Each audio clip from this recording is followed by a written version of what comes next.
соли 2016 бо ташаббуси асосгузори сулҳу ваҳдати миллӣ пешвои миллат президенти ҷумҳурии Тоҷикистон муҳтарам Эмомалӣ Раҳмон дар нерӯгоҳи барқи обии Роғун озмоишгоҳи марказии сохтмонӣ таъсис ёфт. озмоишгоҳ дорои 4 шуъба аз ҷумла шуъбаи назорати корҳои бетонӣ, геотехникӣ, кимиё, металл ва назорати сифати анкерҳо буда, ҳоло дар он наздики 100 мутахассис фаъолият менамояд. аксари мутахассисон маълумоти олӣ дошта ба таври шабонарӯзӣ дар 3 баҳс кор мекунанд.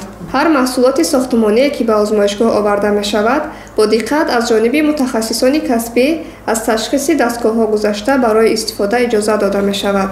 дар сохтори озмоишгоҳи марказӣ шумораи коргарон 99 нафар мебошад. аз 99 корманди озмоишгоҳи марказӣ зиёда аз 20%-ро занҳо ташкил медиҳанд. дар озмоишгоҳи марказии сохтмонӣ тамоми масъулияҳое ки ба сохтмон ворид мегарданд, масъулияҳои сохтмонӣ аз санҷиш гузарёжа шуда баъди ба талаботҳо ҷавобгӯ буданд барои истифода ба сохтмон иҷоза дода мешавад. озмоишгоҳи марказии сохтмонӣ бо мутахассисони касбӣ таъмин буда кормандони озмоишгоҳ ба таври шабонарӯзӣ фаъолият менамоянд. дар озмоишгоҳ таҷҳизоту асбобҳо ва маводҳои зарурии лаборатории баландсифати ҷавобгӯ ба стандарти байналмилалӣ ва талаботи меъёрӣ аз кишварҳои Олмон, Россия, Швейтсария, Ӯзбекистон, Италия, Ҷопон ва Эрон ворид мегарданд. барои дурусту фоиданок истифода бурдани онҳо бештар мутахассисони ҷавон дар хориҷа аз бахшҳои махсуси омӯзишӣ гузашта соҳиби сертификатҳои касбӣ мешаванд. ҷавонон нерӯи созандаи миллатанд ва саҳми онҳо дар ҳамаи соҳаҳо баръало ба назар мерасад. дар бунёди нерӯгоҳи барқи обии Роғун зиёда аз 6000 ҷавон ба кор ҷалб гаштааст. чанде пеш мутахассисони ҷавон барои такмили ихтисос аз тарафи роҳбари озмоишгоҳ ба Ҷумҳурии Исломии Эрон сафарбар шуда соҳиби сертификат гардиданд. мо ҷавонон кӯшиш ба харҷ медиҳем ки саҳми худро ҳарчи бештару бо сифати аъло ин сохтмони бузурги асрро ба анҷом расонем. чӣ хеле ки пешвои миллат асосгузори сулҳу ваҳдати миллӣ муҳтарам Эмомалӣ Раҳмон қайд карда буданд, роҳ ба сӯи сифат ва зебоӣ беохир аст.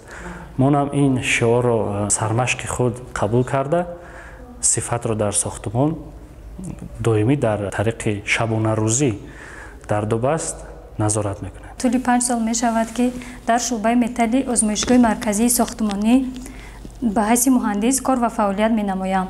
ман фахр аз он мекунам ки дар баробари мардону ҷавонписарон ҳамчун як ҷавондухтар дар бунёдгузории сохтмони бузурги аср кохи нур саҳмгузор мебошам. ман сипосу миннатдории худро ба пешвои миллат мерасонам ки ҷавононро ба хусус духтаронро дастгирӣ менамоянд, дар ҳама самтҳо таҳсил ва кору фаъолият намоянд. дар бунёди нерӯгоҳи барқи обии Роғун саҳми занон низ назаррас аст. махсусан занони озмоишгоҳ ба фаъолияти пурсамар дар бунёди иншооти бузург саҳмгузоранд. яке аз чунин бонувони бо таҷриба муҳандис пешбари ин озмоишгоҳ Давлат ва Баҳор мебошад. лутфан бигӯед ки тӯли чанд сол аст дар фаъолияти ин озмоишгоҳ саҳм гузошта истодаед? дар ин нерӯгоҳ аз соли 2007 то ин ҷониб фаъолияти кори худро пеш бурда истодам. ҳамин озмоишгоҳи марказии сохтмонӣ нав ташкил шуд. ба ҳайси муҳандиси пешбар боз кори худро идома додам. тамоми маводҳое ки дар сохтмон ворид мешаванд аз санҷиш гузаронда мешаванд. аз он ҷумла ташхиси обҳо, семент, равғанҳои молиданӣ, рангҳо, хок, сӯзишвории дизелӣ ва ғайраҳо аз санҷиш гузаронда мешаванд. бонуи дигари соҳибкасб Маърифат Ғафорова аст ки дар шуъбаи назорати корҳои бетонӣ бахши озмоиши хусусиятҳои физикию механикии семент кор мекунад. дар озмоишгоҳ аввал мо ҳарорати ҳамин бинои ҷои ташхисгоҳамонро муайян мекунем, баъдан ба кор сар мекунем. масалан семент меояд, мо аз ҳар як сементе ки меояд намуна мегирем, манам хел балучкаҳо тайёр мекунем барои муайян намудани мустаҳкамии семент. аввал мо балучкаҳоро тайёр карда дар даруни ҳамоми обӣ ба мегузорем. 28 рӯз баъд мегирем ҳангоми фишурдашавии семент дар ҳамин дастгоҳ ташхис мегузаронем ки дар чанд қадар қувват тоқат мекунад. баъд аз ин ду тақсим ки шуд, ҳар як кадоми иро мо дар пресси фишурдашавӣ мустаҳкамии ҳамин сементро муайян мекунем. мо метавонем ки дар муддати чанд соат сахтшавии сементро муайян кунем ба воситаи асбоби вика. дар озмоиши семент ҳама таҷҳизотҳои ҳозиразамон ҳастанд.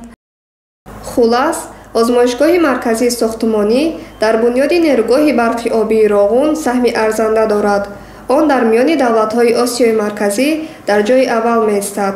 маҳз фаъолияти пурсамари озмоишгоҳи марказии сохтмонӣ аст ки имрӯз нерӯгоҳи барқи обии Роғун бо масолиҳи баландсифат таъмин аст.